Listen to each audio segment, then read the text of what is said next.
Menarik untuk kita dengar cerita tentang Nabi Lut alaihissalam. Nabi Lut diutus kepada kaum Sodom.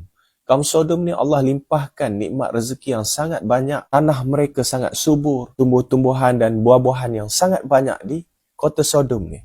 Takdir Allah, Allah uji dengan kemarau yang sangat teruk, menjejaskan bekalan makanan di kota Sodom ni. Lepas tu berlakulah kecurian daripada penduduk-penduduk di luar kota Sodom ni. Datang untuk nak curi makanan di kota Sodom ni.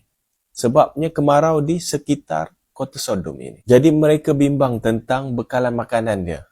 Dalam makanan tak cukup, ada pula berlaku kecurian. Datanglah iblis kepada kaum Sodom ni. Dia cakap kalau berlaku kecurian dan tertangkap orang yang mencuri ni, minta dia untuk membayar. Tapi kalau dia datang lagi untuk mencuri, bagi amaran kepada mereka, kita akan liwat dia sebagai ancaman dan gertakannya untuk menakut-nakutkan orang supaya tidak mencuri. Inilah iblis. Dia akan datang selangkah demi selangkah untuk merosakkan anak keturunan Nabi Adam AS.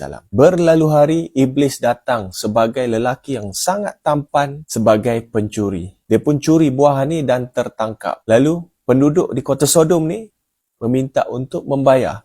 Dia pun bayar. Esoknya iblis datang lagi mencuri dan tertangkap. Pada awalnya sebagai gertakan untuk menakut-nakutkan. Tapi disebabkan iblis menyamar sebagai lelaki yang sangat tampan dan menggoda penduduk di kota Sodom ni, maka terjadilah perbuatan songsang yang pertama di atas muka bumi Allah Subhanahu Wa Taala. Makin hari makin ramai, makin hari makin ramai orang yang melakukan perbuatan songsang ini, sehingga semua lelaki di kota Sodom ni tidak menyentuh isteri-isteri mereka. Bila isteri tidak disentuh oleh suami-suami mereka, datanglah iblis kepada perempuan di kota Sodom ni, menyamar menjadi perempuan yang sangat cantik dan berkata kepada perempuan di kota Sodom ni, lelaki-lelaki kalian tidak mencintai kalian dan mereka sibuk untuk bersama dengan sesama jenis mereka. Kalau mereka boleh bersama dengan sesama jenis, kenapa tidak kamu pun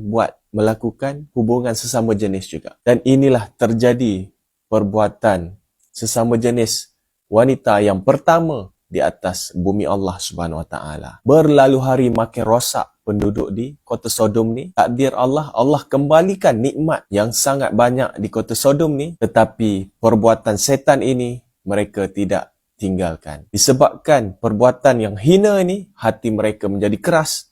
Walaupun nikmat Allah telah limpahkan, mereka tetap merompak. Bukan sekadar merompak, tapi meliwat dan membunuh siapa saja yang masuk di kota